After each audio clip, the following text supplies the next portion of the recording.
Assalamualaikum warahmatullahi wabarakatuh. Tuh Bang Andi sekeluarga, mudah-mudahan sehat selalu dan dalam lindungan Allah Subhanahu wa Ta'ala. Saya ini sedikit bercerita Bang Andi tentang pengalaman hidup saya, karena saya tidak punya pengalaman di dalam berspiritual, tentang kebesaran Tuhan. Pernah di suatu saat, di suatu malam, saya diajak sama teman saya itu untuk bentuk arisan.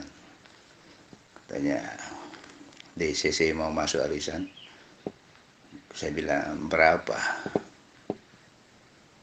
Dia bilang 200, tapi besok di lot. Jadi saya ini beranikan diri untuk masuk juga. Ya, kasih masuk juga. Mudah-mudahan besok ada rezeki.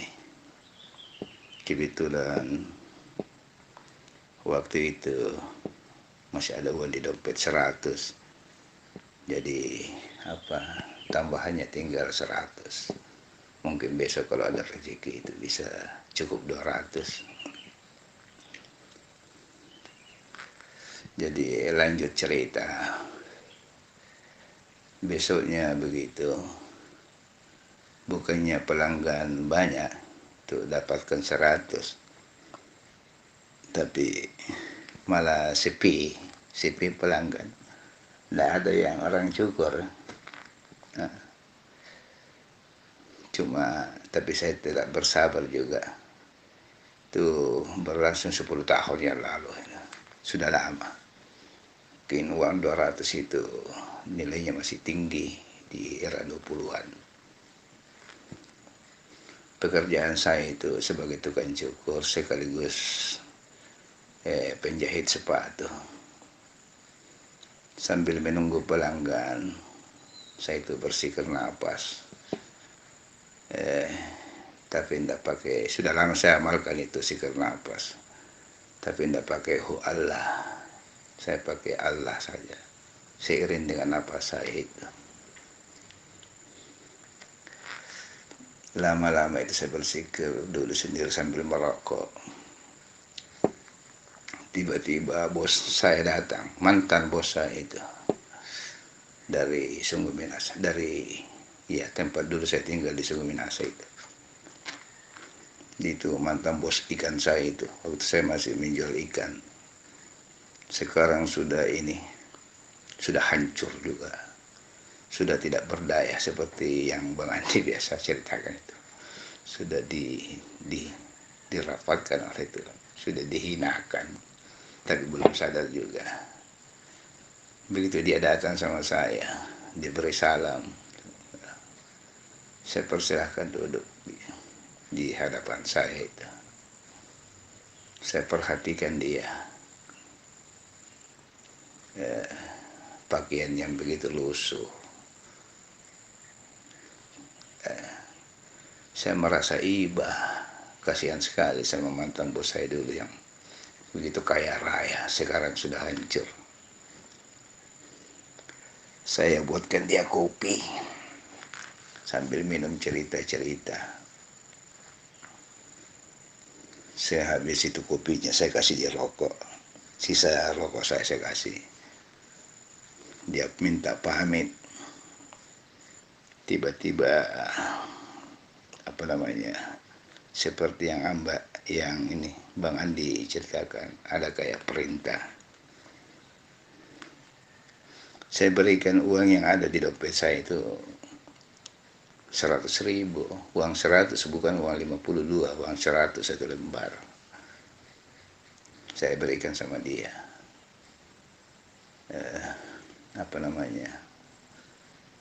Saya ikhlas sekali saya rasakan itu, karena dia merasa gembira sekali itu waktu dia pamit.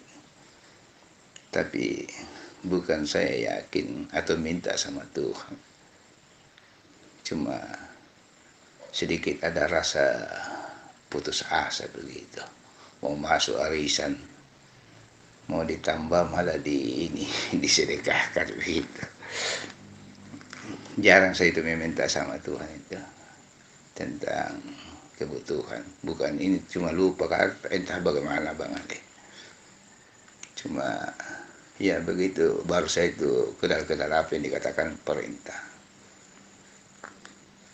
Begitu dia pergi, hati saya itu lega sekali, lapang sekali, bahkan sangat ikhlas sekali.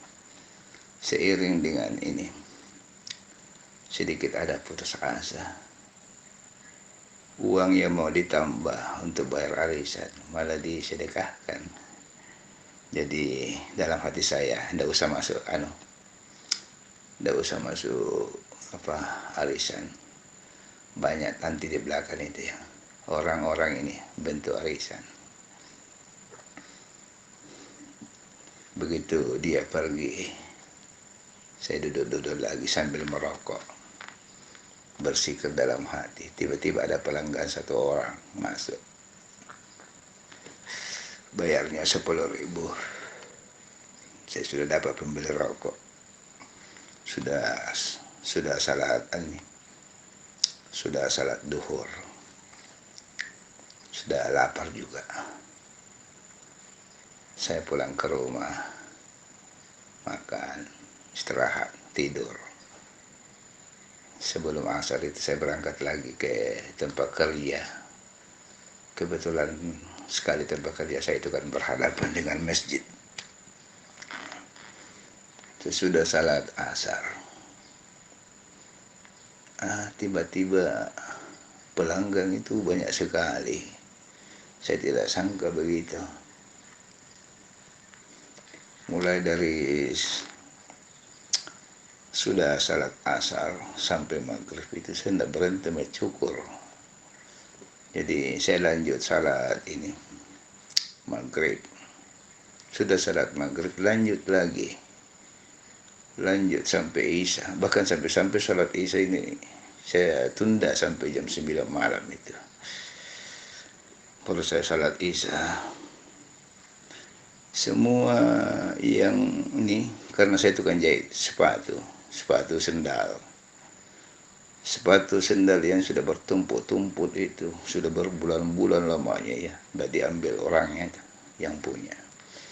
Datang semua pada datang itu mengambil itu sepatu dengan sendal itu banyak sekali. Bahkan saya itu di sekitar jam-jam 9 sudah berhenti itu pelanggan itu. Jadi saya sudah capek juga, istirahat dulu sambil menghitung itu uang, karena dulu yang 200 itu di era 2000 itu masih tinggi nilainya. Begitu saya hitung uang itu lebih dari 200 itu uang cukur dengan uang sendal itu. Tiba-tiba datang teman saya itu tanya, DCC, jadi kita ini masuk arisan. Bilang, iya jadi uangnya ini. Bahkan sampai ada lebihnya juga separuh itu belanja. Tapi baru saya sadar itu tentang ini, tentang kebesaran Tuhan. Di saat-saat ini saya mengamalkan ini sikir nafas ini di pencerahan-pencerahan Bang Andi di YouTube ini. Karena sudah banyak ini kebesaran Tuhan ini yang diperlihatkan sama saya, tapi saya belum paham gitu. Jadi selama ini kalau masalah spiritual itu saya mungkin Tuhan belum menghendaki begitu Bang. Yang saya amalkan itu sedikit lebih bagus dan bahkan jauh lebih bagus dari masa-masa lalu saya itu. di saat saya mengamalkan ini, sadar Allah di balik makhluk, keakuan. Banyak sekali ilmu-ilmu yang saya dapatkan dari Bang Andi. Meski dalam berspiritual itu, bukan saya gagal, bukan. Mungkin Tuhan belum menghendaki. Jadi, ya pencerahan-pencerahan saya Bang Andi di YouTube. Selalu saya ikuti di setiap mau tidur. Atau sudah salat subuh gitu, sambil minum kopi, merokok gitu. Ya, itulah pengalaman hidup saya itu Bang Andi. Cuma sedikit saya ceritakan. Sebelumnya saya sangat berterima kasih sama Bang Andi.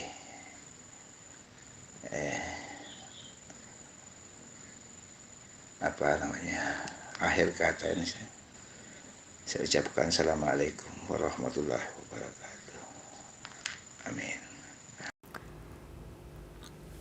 Waalaikumsalam warahmatullahi wabarakatuh. Terima kasih banyak Pak CC sudah berbagi pengalaman. Mantap ya. Jadi itulah ilmu yang sesungguhnya. Bukan berarti kita itu hebat berspiritual, bisa ke langit sana, ke langit sini. Bisa ke alam sana, ke alam sini, itu gak ada guna kalau di kehidupan kita gak bisa baca. Ya. Jadi ilmu yang sesungguhnya tentang kesadaran ini, tentang keisanan ini, ya harus bisa kita terapkan dalam kehidupan.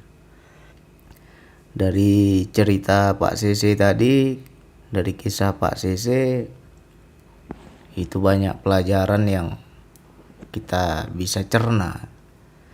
Banyak pelajaran yang bisa kita tangkap, itu ilmu hidup. Sering terjadi dalam kehidupan, tapi sangat banyak orang yang tidak pandai membaca hikmah ya.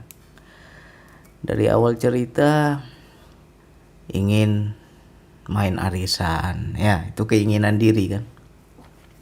Itu kehendakku, makanya kenali. Jadi belajar makrifat, belajar kenal diri, belajar kenal Allah bukan hanya soal spiritual. Harus paham kehendak diri yang mana, kehendak Allah yang mana ya.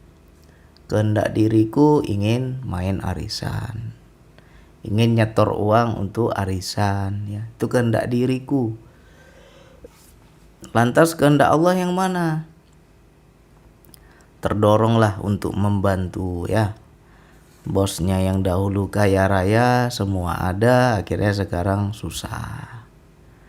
Bajunya pun lusuh, rokok pun tak ada ya kan. Udah parah kali itu kalau sampai rokok.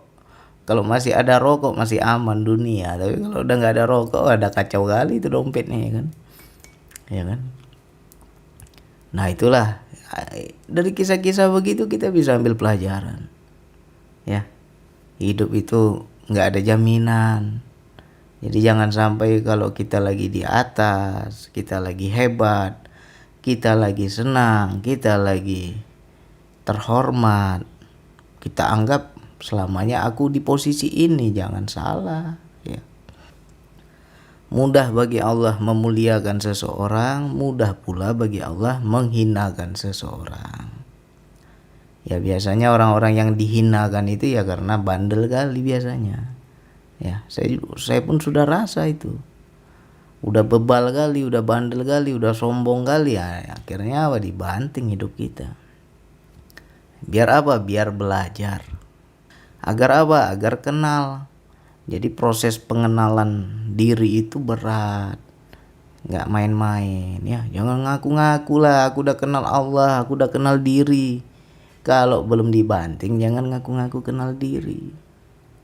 Orang-orang yang menjalani hakikat marifat, diambil dulu tuh semua kemelekatan.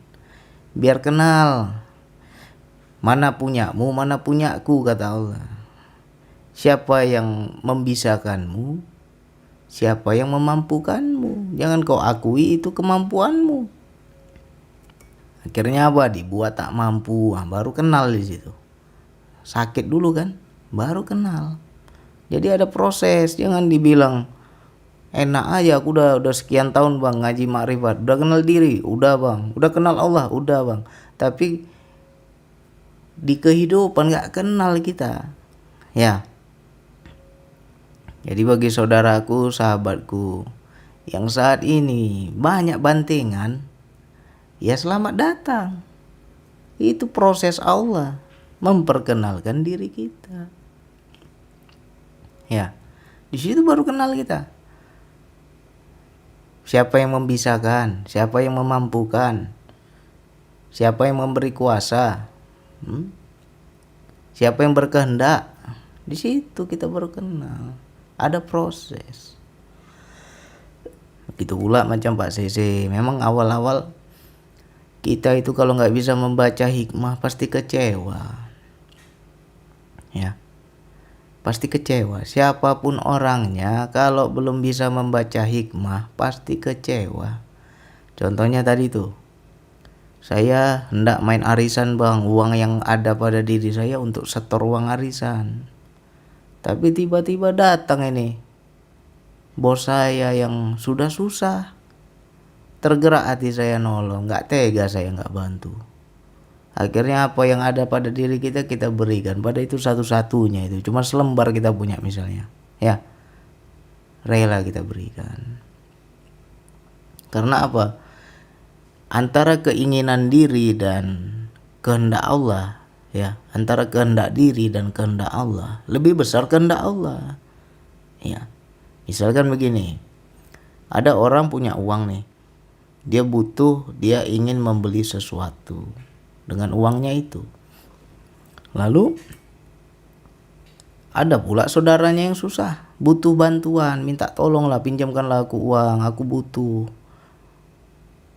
Dan dia tega tidak mau membantu. Itu namanya orang sudah dikuasai kehendak diri. Dia gak bisa baca kehendak Allah.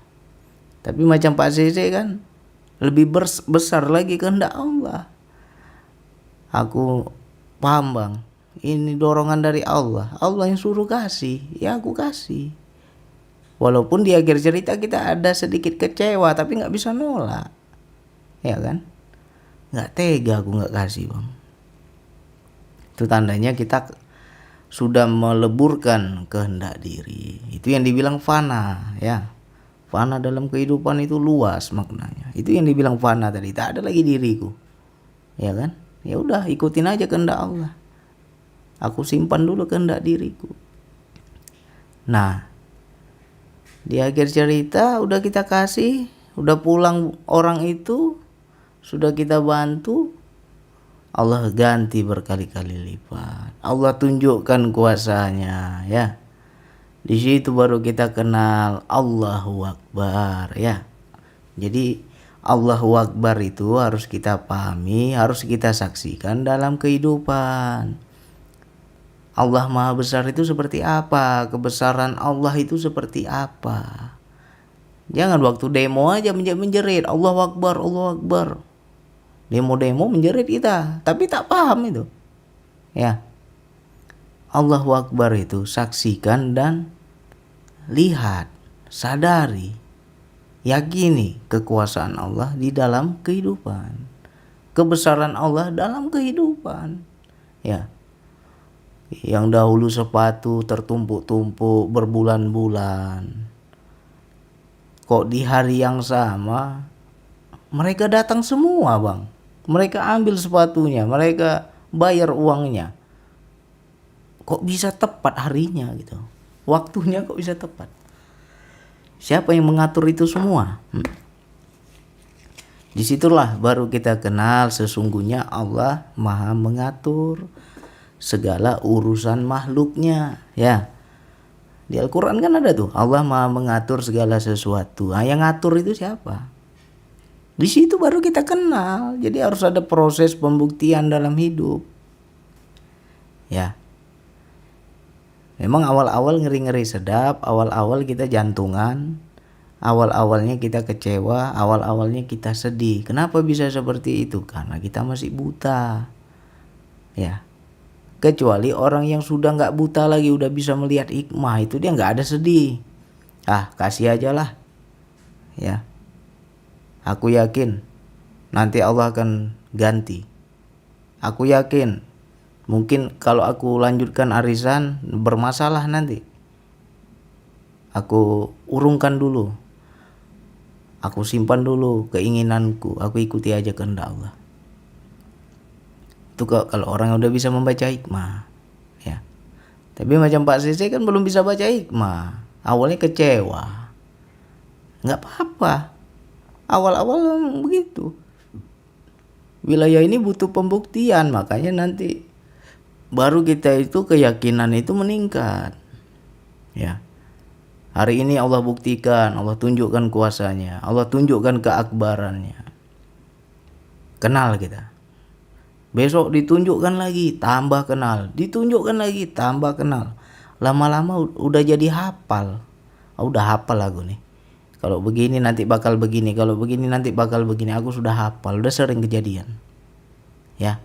Nah, jadi untuk mencapai yang namanya proses yakin itu bertubi-tubi, berulang-ulang. Nggak bisa kita bilang kamu harus yakin kepada Allah.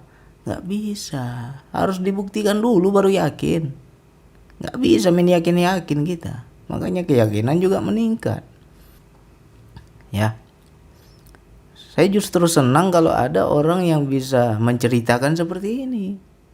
Daripada cerita DN, cerita spiritual, cerita bang saya masuk alam ini, alam itu. Nggak ada guna kalau kehidupanmu nggak berubah. Ya.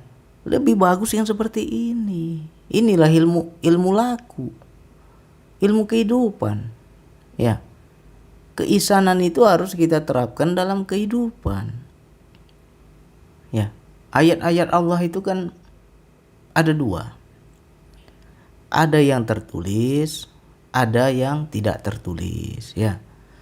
Yang tidak tertulis yang terbentang di alam semesta ini, terbentang di langit dan bumi ini. Bacalah.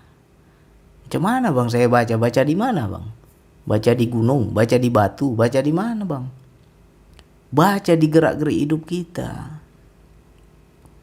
Apapun kejadian kita di dalam hidup, itulah ayat Allah. Itu ayat kauniyah. Ya.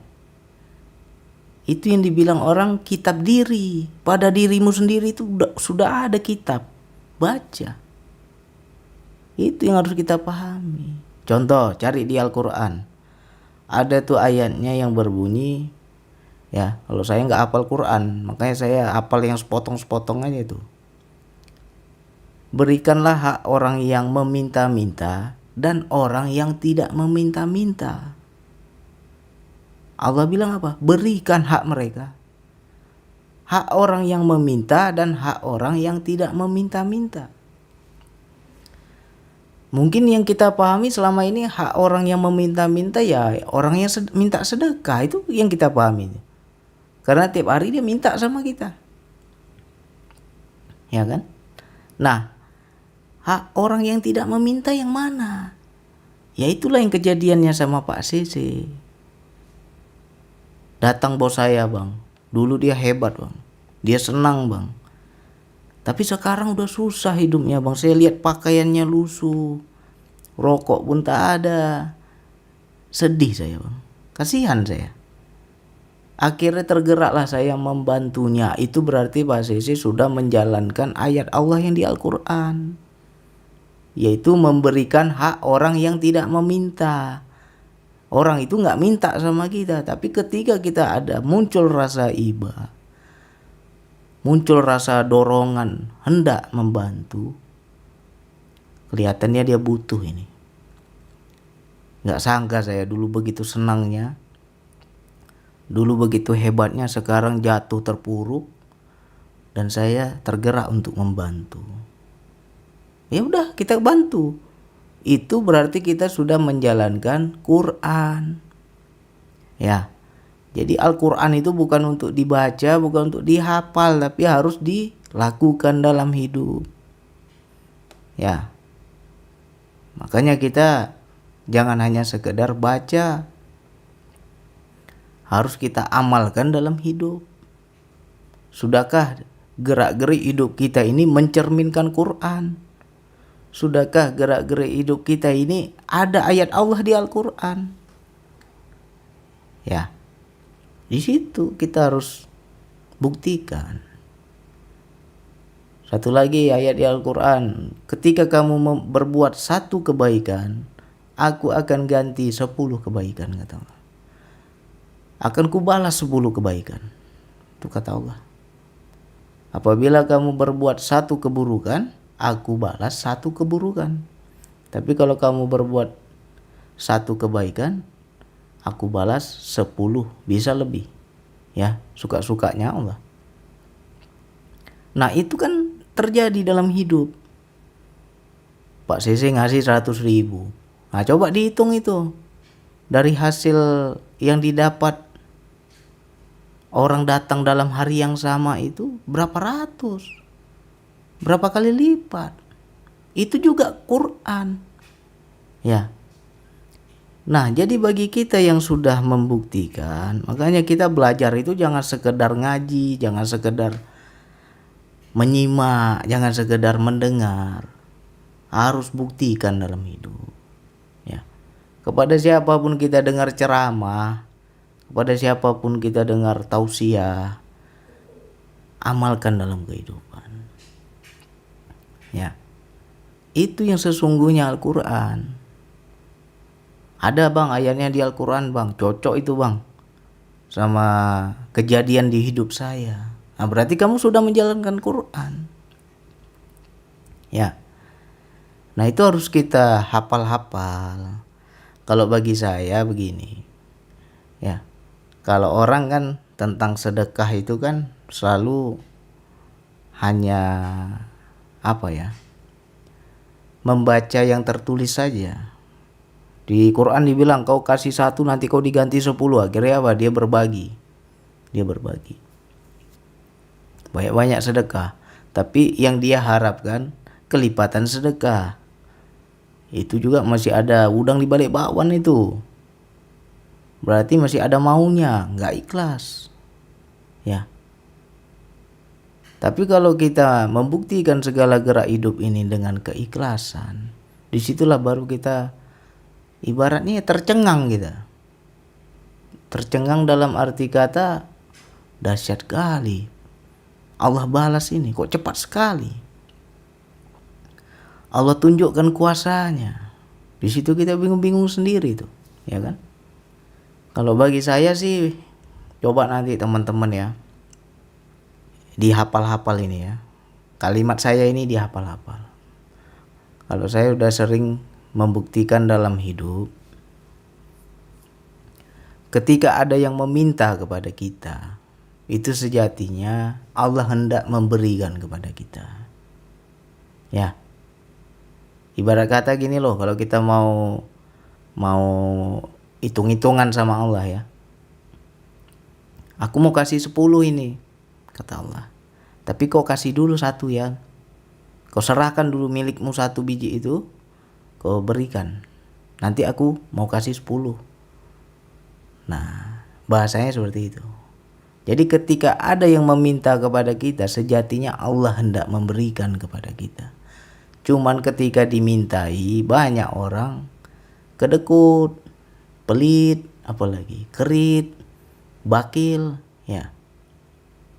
Karena dia menganggap ketika punya aku satu-satunya dimintai, aku akan rugi, aku akan kehilangan.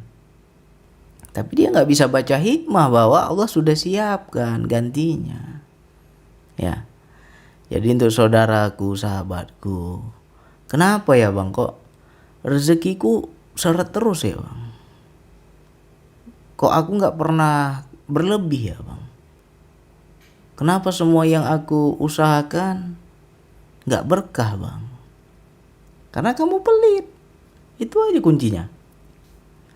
Jadi untuk saudaraku, sahabatku, yang paling banyak membuat rezeki terhalang itu, ya, karena kita membatasi diri. Itu satu. Kita terlalu melekat pada apa yang kita miliki. Ya. Jangankan sama orang lain, sama istri sendiri kadang kita pelit. Ya. Ini untuk para suami ini mudah-mudahan dengar ini. Ya. Dengan istri sendiri kamu pelit, gak akan berkah rezekimu. Ya contohnya ginilah, contoh. Istri kepingin sesuatu nih. Bang, nanti kalau udah gajian beli ini ya bang. Atau bang, kalau udah gajian beli itu ya bang. Kepingin dia. Kita karena berkaca dengan kemampuan kita, janganlah. Ya. Jangan kamu banyak keinginan. Gaji saya gak seberapa. Kamu minta ini, minta itu. Lebih banyak lagi yang harus kita penuhi kebutuhan yang lain. Akhirnya apa? Kita menolak itu. Tapi kita nggak bisa baca bahwa ketika istri minta, Allah mau kasih itu sebenarnya. Coba buktikan nanti. Ya. Apapun yang istri minta, kalau kita bersedia, Allah kasih jalan. Saya sering buktikan itu. Bang, lemari udah rusak bang, udah berlubang ini. Ganti baru lah bang. Gajian nanti beli lemari ya bang. Istri minta tuh kan. Bagi orang yang gak sadar Allah akan marah. Marah dia. Mau banyak kali permintaan. Tapi bagi orang yang bisa membaca hikmah, senang kali dia. Siap. Nanti kita beli gitu aja. Padahal uang belum ada nih. Ya kan? Kamu minta apa?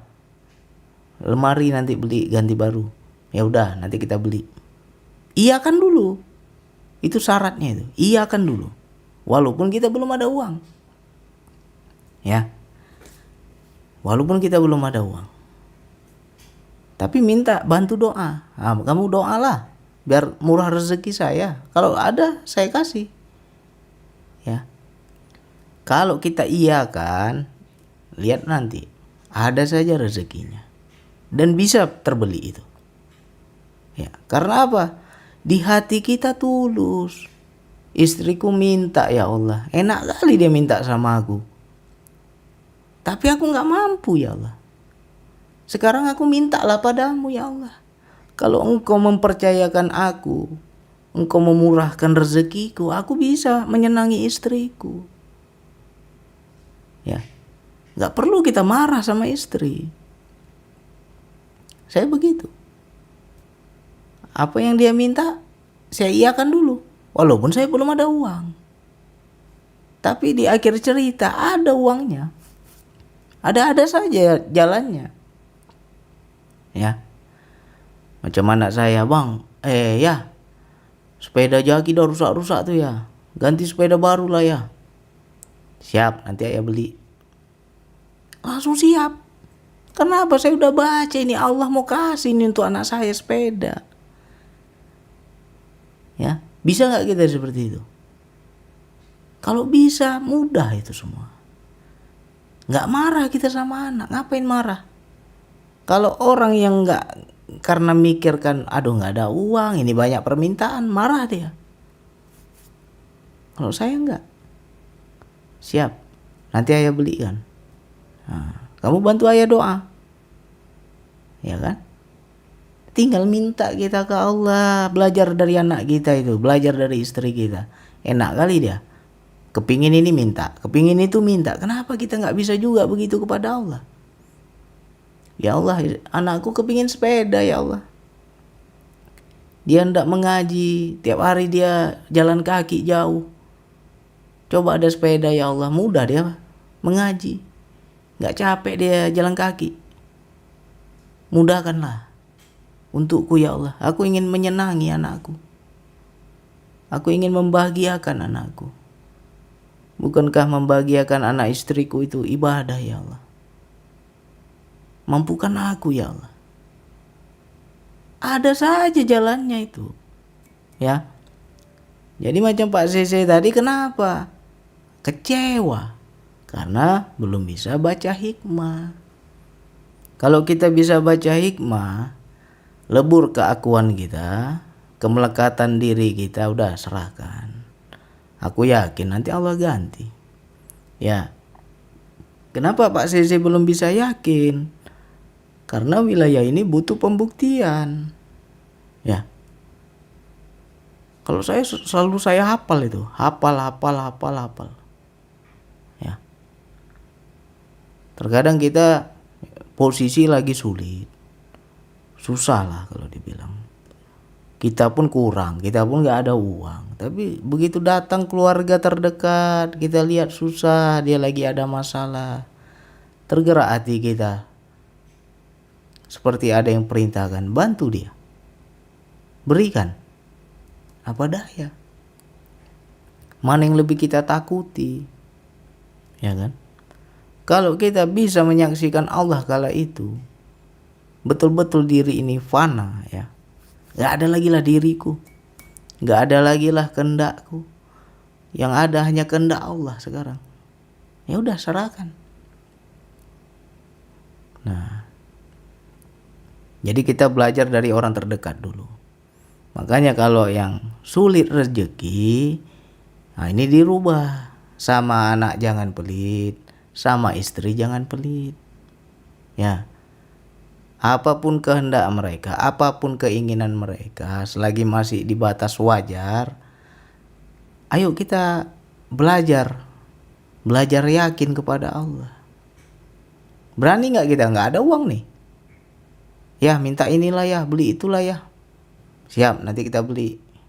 Emang uangnya ada katanya. Ya tinggal minta sama Allah. Ya kan? Kau enak kali kau butuh minta sama ayah. Ya kan? Ayah gitu juga lah, tinggal minta sama Allah. Bisa nggak kita begitu? Nah, jadi kita yang enak itu ilmu hidup. Ya. Bukan hebat-hebatan spiritual, nggak ada guna hebat spiritual. Tapi di kehidupan nggak terbaca kuasa Allah, nggak terbaca ayat-ayat Allah. Ya, ayo kita belajar membaca itu. Buktikan dalam hidup. Kalau memang niat kita, aku hendak menyenangi anak istriku ya Allah. Hari ini memang sempit, ya. Hari ini memang nggak ada. Hari ini memang sulit. Tapi aku yakin kau udah siapkan semuanya. Aku yakin engkau sudah kumpulkan semuanya. Dan kau akan memberikan di waktu yang tepat. Prasangka terus sama Allah yang baik. Ya. Gitu. Makanya kadang istri kaget juga itu. Dari mana uangnya bang? Kok bisa bang? Ya, apa yang gak bisa sama Allah? Dengan cara Allah, bukan dengan cara kita. Ya. Nah, terima kasih Pak Sese udah berbagi cerita. Ini sering terjadi di kehidupan. Tapi banyak orang gak bisa ambil pelajaran. Sering ini terjadi. Ya. Nah, itu coba dihafal-hafal. Nanti kita akan semakin yakin, semakin kenal itu. Ya. Kalau aku lakukan begini, nanti akan terjadi begini. Aku lakukan begitu, akan terjadi begini. Nanti hafal kita. Makanya butuh pembuktian. Jadi sejatinya kenal diri, kenal Allah itu di kehidupan. Ya. Kehendak diriku yang mana? Kehendak nafsu yang mana? Kehendak Allah yang mana? Baca itu. Terpisah-pisah dia. Bisa nggak kita baca? Yang mana yang kita ikuti? Ya. Jadi kalau segala sesuatu keinginan tidak terjadi, apa ya? Sulit lah. Aku ingin begini, aku ingin begitu, tapi sulit. Baca perintah. Bisa jadi Allah tidak berkehendak di sini, makanya Allah gagalkan.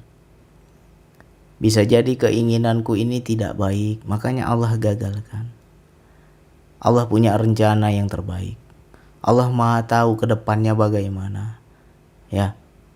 Sedikit cerita, dulu ada sahabat kita yang dia ingin kerjasama sama temannya. Istilahnya ya dia menyumbangkan sejumlah dana dan temannya yang mengelola usaha. Diajak kerjasama lah bagi hasil, ya kan. Lalu ketika dia hendak bergabung, istrinya menolak, jangan, nggak boleh. Istrinya berat hati. Akhirnya dia bertanya kepada saya, Bang Andi, mana yang harus aku ikuti, lanjut atau mundur? Ya, aku ndak lanjut, tapi istriku nggak kasih bang, nggak setuju dia. Nah, langsung saya bilang apa? Baca bahwa Allah lah di sebalik istrimu, nggak usah kamu lanjutkan. Akhirnya apa yang terjadi? Setelah berapa bulan terdengarlah kabar bahwa usaha kawannya itu bangkrut, gagal ya. Untung pula dia nggak ikut itu. Ya. Jadi kalau segala sesuatu sulit ya, aku ndak melakukan sesuatu tapi istriku nggak setuju, dia melarang, itu kan sulit tuh. Itu baca, itu Allah itu yang larang. Ya, jangan kita hanya lihat makhluk. Sama juga macam halnya Pak CC, saya ingin main arisan. Kalau memang Allah berkehendak, mudah itu. Ya kan? Kalau Allah tidak berkehendak, susah, sulit. Gitu aja. Jadi Allah Maha tahu yang terbaik. Jadi kita jangan kecewa. Kecewa itu karena memperturutkan kehendak diri. Aku maunya A, aku maunya B. Rupanya nggak jadi. Kecewa. Ya. Tapi kalau kita kehendakku, kehendakmu ya Allah. Kehendakmu, kehendakku ya Allah. Zero, kita bersatu dah. Apa yang kita lakukan sesuai dengan kehendak Allah, enak. Gak ada kecewa. Ya. Jadi mudah-mudahan ini bisa direnungkan untuk sahabatku semua. Yang tadi itu coba diambil poinnya itu. Agar murah rezeki kita, jangan pelit sama anak istri. Ya. Kalau kita siap, Allah akan kasih. Jangan pernah kita menolak, jangan pernah kita membatasi. Kebanyakan tuh orang membatasi. Padahal Allah mau kasih, tapi karena dia nggak yakin, ya udah, nggak jadilah Allah kasih. Ya, mudah-mudahan ini menjadi renungan untuk kita semua. Sekian dari saya. Wassalamualaikum warahmatullahi wabarakatuh.